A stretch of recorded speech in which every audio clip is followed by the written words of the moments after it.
இப்படியே போயிட்டு என்னாச்சு, இண்டஸ்ட்ரி வந்து சுத்தமாக கம்மியாக அடி வாங்கிடுச்சு. ஸோ ஒரு செக்டார் மட்டும் ஓரளவுக்கு ஃபண்டு நிறைய பண்ணிட்டுருந்தாங்க. என்னது ரியல் எஸ்டேட். இங்கே தான் ஃபுல்லாக பேங்கிங் ஃபுல்லாக ஃபோக்கஸ் பண்ணிகிட்டு இருந்தாங்க. ஏன்னா நான் மூவபிள் அசட். ரைட்டா? இப்படியே போக மோடி வந்தார். அவன் பார்த்தான், அப்சர்வ் பண்ணான். விஷயத்து இஸ் குட், பட் ஸ்ட்ராட்டஜி வந்து முன்னாடி இம்ப்ளிமெண்ட் பண்ணியிருக்கோம். பார்த்தான், ஃபஸ்ட்டு ஒரு இன்டிமேஷன் கொடுத்தான். என்னது? Voluntary income tax disposable scheme. இதை பி.சிதம்பரம் இதில் கொண்டதாங்க. ஆனால் நான் யாருமே கேட்கல. பேப்பர்லேயே அட்வர்டைஸ் பண்ணால் நீங்களே வந்து டிக்ளேர் பண்ணுங்கள், நாங்கள் எதுவுமே வந்து ஆக்ஷன் எடுக்க மாட்டோம், பெனால்ட்டி போட முடியும்னு. அதுக்கப்புறம் தான் டேட்டும் ஒன்று போட்டோம். அடுத்த அட்வர்டைஸ்மெண்ட்டு, இந்த டேட்டு கூட நீங்கள் டிக்ளேர் பண்ணுங்கள், இல்லாட்டி we will take legal action போட்டோம். அப்பவும் ஒன்றும் இல்லை. என்ன பண்ணா? பார்த்தான், இது அதிகமாக ஃபண்டு ஃப்ளோ எதுக்கு நான் ஃபைனல் தான் சொன்னேன். ரைட்டா? இது 3 பேருக்கு தான் தெரியும். ஒன்று வந்து இவர் என்னது ஃபினான்ஸ் மினிஸ்டர் அருண் ஜேட்லி, ரெண்டாவது ஆர்பிஐ கவர்னர், முன்னாள் ஆர்பிஐ கவர்னர் அது ரகுராமராஜன். ரகுராமராஜன் வந்து ஸ்ட்ராங் அஃபண்டன்ட், அது பண்ணக்கூடாது, நீங்கள் பண்ணிங்கன்னா எக்கானமி டிட்ரேட் ஆகும். பட் அவர் கேட்கல. அவன் ரிசைன் பண்ணி மட்டும் டென்னிஸ் முடிக்கப்போ தான் என்ன பண்ணார், இவராக என்ன பண்ணுறதுன்னு சொல்லிட்டு யோசிச்சுட்டே இருந்தான். ஸோ இந்த ஐடியா யார் கொடுத்தாங்கன்னா அனில் புக்கேல்னு சொல்லி ஒரு சார்ட்டர்ட் அக்கௌண்ட் கொடுத்தாரு. இந்த மாதிரி எல்லாம் ஃபிசிக்கல் நோட் இருக்குது. ஸோ இதோட இம்பேக்ட் வந்து ரொம்ப ஹெவியாக இருக்கும், பட் அது ரொம்ப யோசிச்சு பண்ணணும்னு சொல்லிட்டு ரொம்ப யோசிச்சுட்டு இருக்காரு. மோடி வந்து கொஞ்சம் டிஃப்ரெண்ட்டான ஆள், யாரும் கேட்கறதில்ல, யாரும் பண்ணுறதில்ல, டைரெக்டாக பண்ணாது. அவர் ஒன்ஸ் அவர் டென்னிஸ் முடிச்சு ரகுராமராஜனா இவர் கோஹெட் போயிட்டார், போட்டு ஒரு ஆட்டம் போட்டார். அதில் அடி வாங்கினது தான் டோட்டலாக இன்னி வரைக்கும் எந்திரிக்க முடியல. ஸோ ஃபஸ்ட்டு மேக்ரோ எக்கனாமிக்ஸ் பார்த்தீங்கன்னா டிமானிட்டைசேஷன் பார்த்தீங்கன்னா அதிகமாக ஃபண்டு ஃப்ளோ இல்லை. தென் செகண்ட் பார்த்தீங்கன்னா ஃபிசிக்கல் கரன்சி கம்மி பண்ணிட்டாங்க. தேர்டு வந்து ஆன்லைன் டிஜிட்டல் கொண்டு வந்துட்டாங்க. ரைட்டா? அப்போது பிஸ்னஸ் கிரியேட்டர்ஸ் யார் பிஸ்னஸை உருவாக்குறாங்க? அம்பானி, அதானி, இவங்க தான் பிஸ்னஸ் கிரியேட்டர்ஸ். இவங்களாம் பிஸ்னஸ் உருவாக்கும் போது என்னாகும்? Employability middle class, lower middle class கிடைக்கும். ரைட்டா? இப்போது மோடி வந்து எந்த பிஸ்னஸ் வந்திருக்கு, என்ன புது கம்பெனி வந்திருக்கு?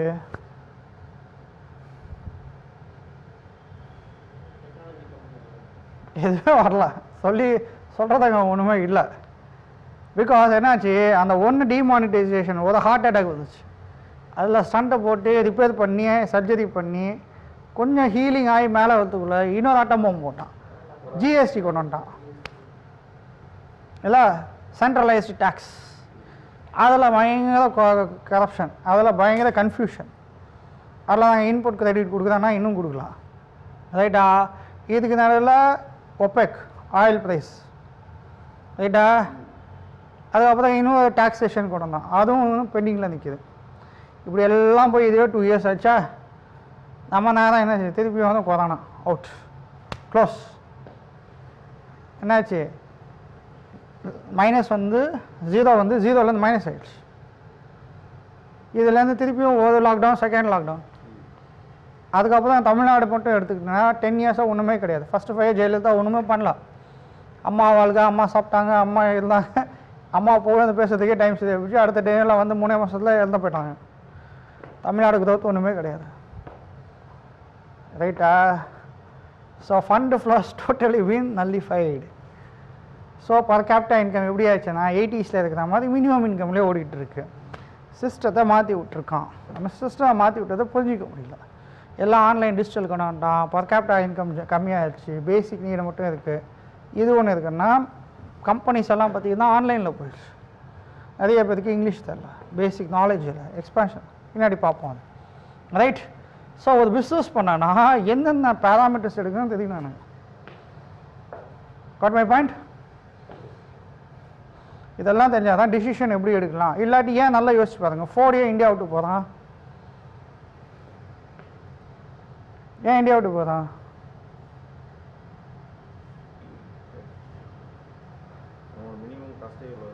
இந்தியா விட்டு போனான்னா எதுக்கே இன்னொரு பிளான்ட் போட்டான் குஜராத்தில்? சிம்பிள் லாஜிக் சொல்லுங்கள். ஒரு பிளான்ட்டே உனக்கு பிஸ்னஸ் இல்லாதப்போ எதுக்கு 2015 இன்னொரு பிளான்ட் போட்டா? அப்போ உன்னோட கேல்குலேஷன் ராங் இல்லை. நீ ஃபாரின் கம்பெனி பெரிய லாடு லபுக்கு தாசுங்கிற. உன்னை நம்பி எத்தனை வெண்டாஸ் இருக்காங்க, எத்தனை சப் வெண்டாஸ் இருக்காங்க, எத்தனை கான்ட்ராக்டர் இருக்காங்க. ஒன்றும் வேணாம். அந்த ஒரு கம்பெனி வருதுன்னா எத்தனை பேருக்கு வேலை கிடைக்குது டைரெக்டாக, எத்தனை பேர் இன்டைரக்டாக வேலை கிடைக்குது.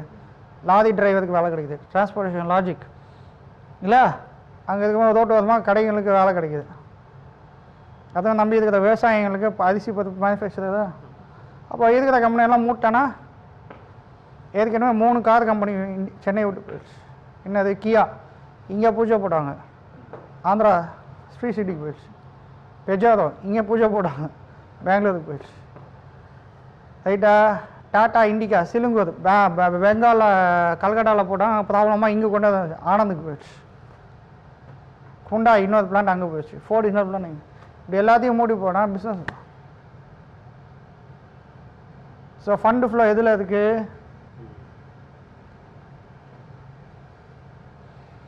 நல்லா சென்னையில் பார்த்தீங்கன்னா டீ கடை நிறையா இருந்துச்சா. ஸோ அது பேசிக் இதில் தான் ரவுண்ட் அடிச்சுட்டு ஹைடெக்காக போக முடியல. இது வந்து மேக்ரோ எக்கனாமிக்ஸ், இது பேசிக் ஒரு அண்டர்ஸ்டாண்டிங். ரைட்? ஸோ அது பிஸ்னஸ் பண்ணும்போது இந்த எக்கனாமிக்ஸ் எல்லாம் தெரிஞ்சாதான் நான் எங்கே ஃபிட் ஆக முடியும் அந்த இடத்துல. ரைட்டா? Okay, let us continue. ஏன் அந்த ஃபீலிங்? அப்போ அந்த ஃபீலிங் எதுவும் வந்து நான் என்ன வேல்யூஸில் வளர்ந்துருக்கேன், என்ன பிலீஃப்ஸில் இருக்கேன்.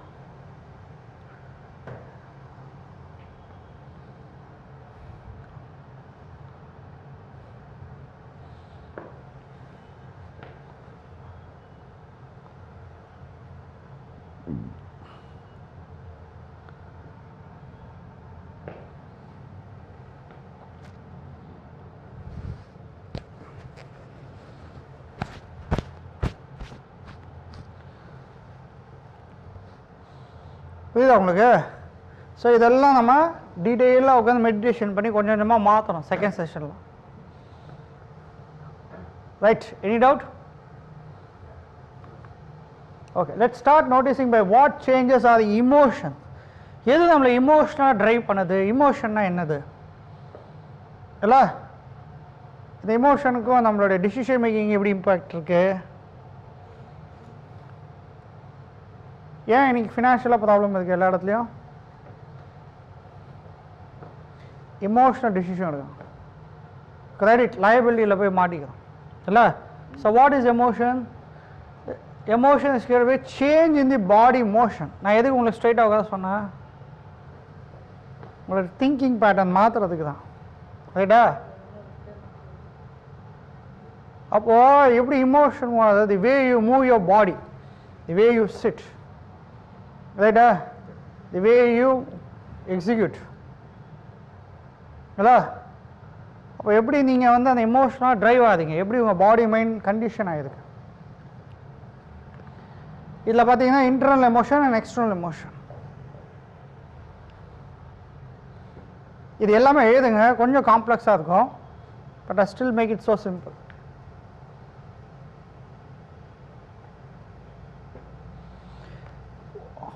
So emotion is created by change in the body motion. எப்படி உங்களோட பாடி மூமெண்ட் இருக்கு.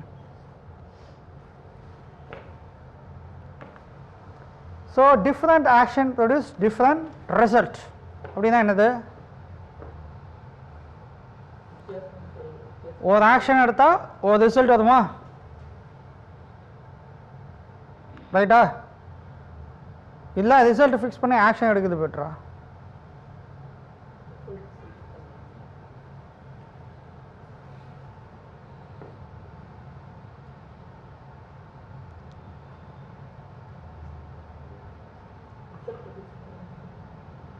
என்னாச்சு 10 இயர்ஸ் முன்னாடி வேர்ல்டு கப், கௌதம் கம்பீர் தோனி நிற்கிறானா? அவங்களுக்கு தானே ரிசல்ட் வேர்ல்டு கப் வாங்கணும். ஆக்ஷன் எப்படி எடுத்தாங்க? சிக்ஸா கடைசி வரைக்கும் அவுட் ஆனாங்களா 2 பேரும்? இல்லை. அப்போது 50 ஓவர்லாம் 30 ஓவர் ஃபஸ்ட்டு அடி தான் அடிக்கிறானா? அப்போ நான் ரிசல்ட் ஃபிக்ஸ் பண்ணி ஆக்ஷன் எடுக்கிறானா, இல்லை ஏதோ ஆக்ஷன் எடுத்து ரிசல்ட் வருதா எனக்கு? அப்போ நான் பிஸ்னஸில் என்ன ரிசல்ட் ஃபிக்ஸ் பண்ணியிருக்கேன்? பெருசாக சம்பாதிக்கணும்னா என்ன ஆக்ஷன் எடுத்திருக்கேன், என்ன ரோட் மேப் வச்சுருக்கேன்?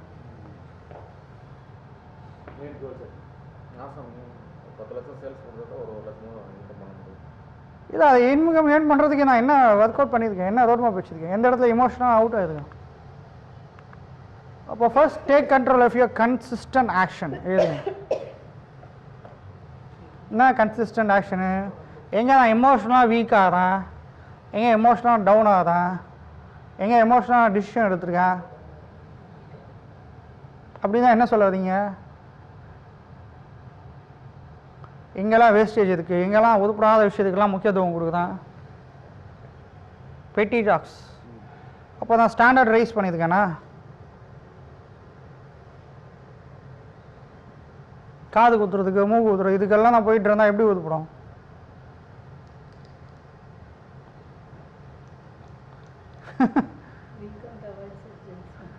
இல்லை அப்படி கிடையாது. இதே நீங்கள் டாக்டராக இருந்தீங்கன்னா let's say you are a doctor.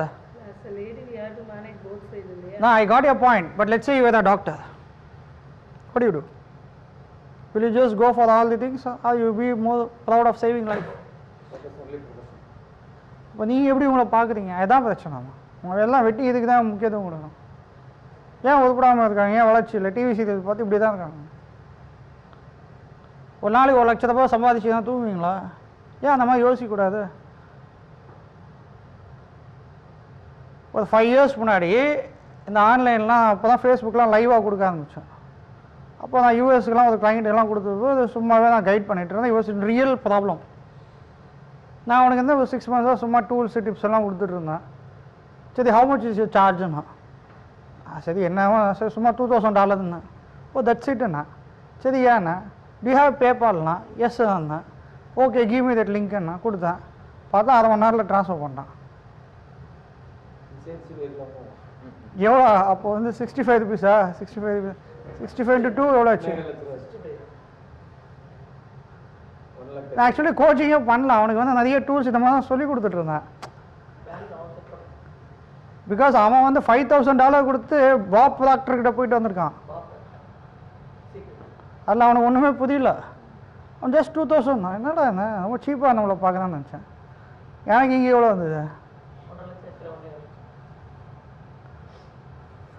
புரியுதா?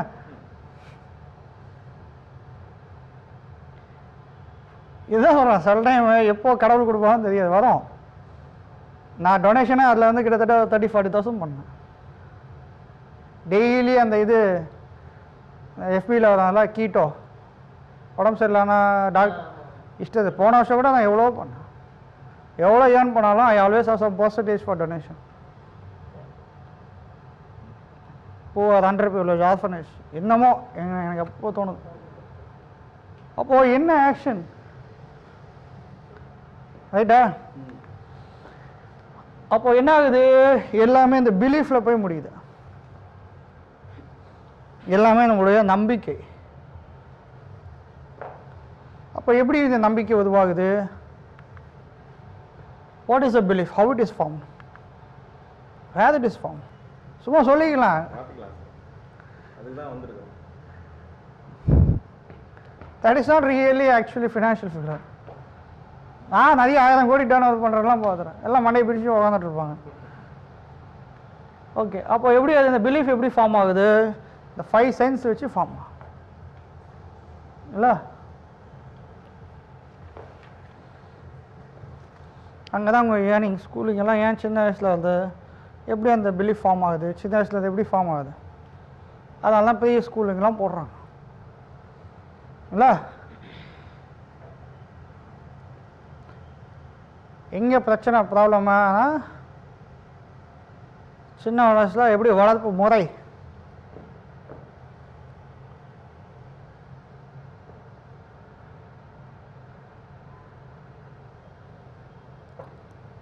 புரியுதா உங்களுக்கு?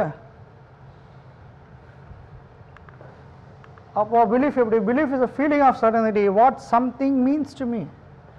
நான் ஏதோ உணர்றேன், எஸ் என்னால் முடியும் அது இதுன்னு.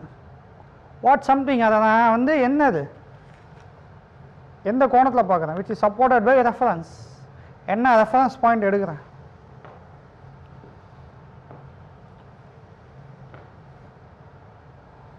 அப்போ எப்படி என்னோட நம்பிக்கை உருவாகுது?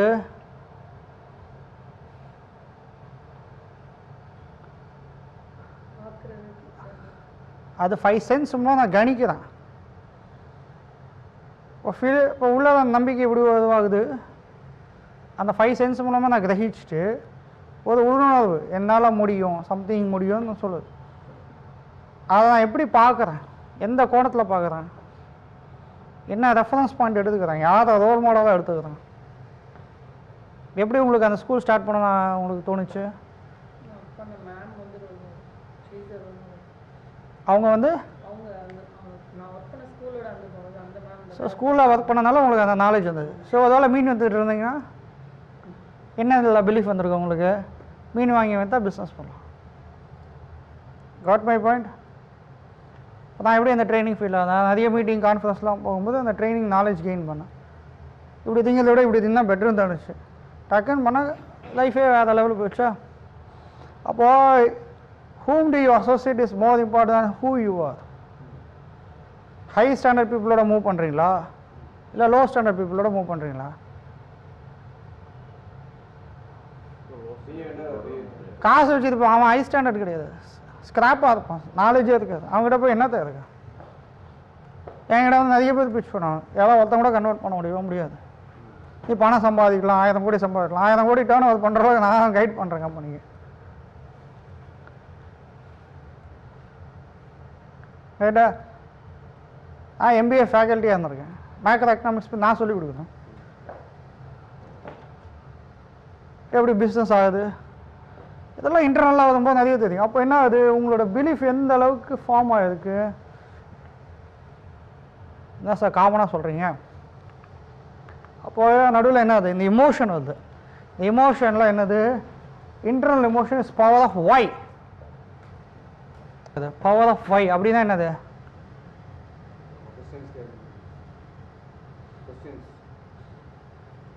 எப்படி இந்தியாவுக்கு விடுதலை வந்தது? ஒருத்தன் வந்து இந்தியாவிலேருந்து யூகே போகிறான், கேம்பிரிட்ஜில் லா படிக்கிறான், திரும்பி வரான், வேலை கிடைக்கல, அவன் சவுத் ஆஃப்ரிக்கா போகிறான், ஃபஸ்ட் கிளாஸ் டிக்கெட் வாங்கி கம்பார்ட்மெண்ட்டில் உட்காந்துக்கிறான். 2 பிரிட்டிஷரில் வந்து திரும்பி போடுறான், திருப்பி திட்டுறான், தூக்கி போடுறாங்க. போடாமல் தான் திட்டிருக்கலாம். பட் அவனை உள்ளுக்குள்ளே இன்டர்னல் ஏன் என்ன வெளில தூக்கி போட்டாங்க, because I am black. So what, blacks are not entertain in compartment white first class because it is ruled by British. யாரோட கண்ட்ரி, ஆஃப்ரிக்கன். ஆஃப்ரிக்காவில் யார் ரூல் பண்ணோம், ஆஃப்ரிக்கன்ஸ். அப்போ நான் யார், இந்தியன். அப்போ என் கண்ட்ரி யார் ரூல் பண்ணோம், அப்போ you throw me out of the compartment, I throw out of the country.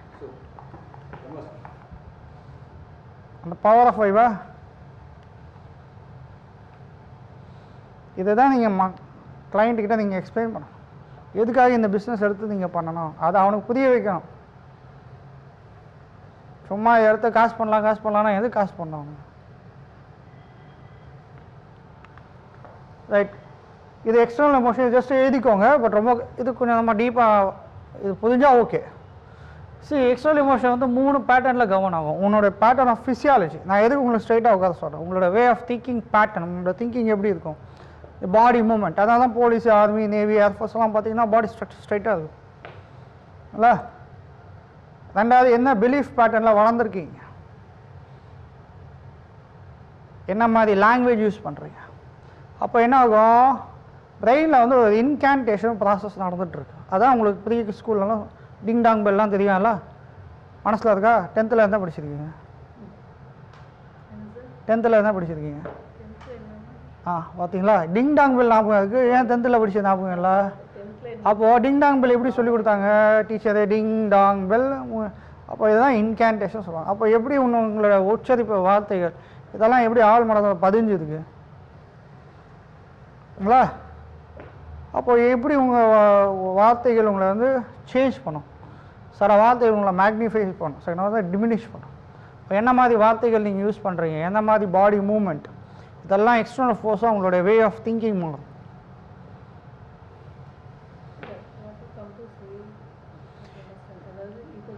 See, external emotion is governed by the language you use, the belief you've been brought up, and the body pattern, physiology pattern.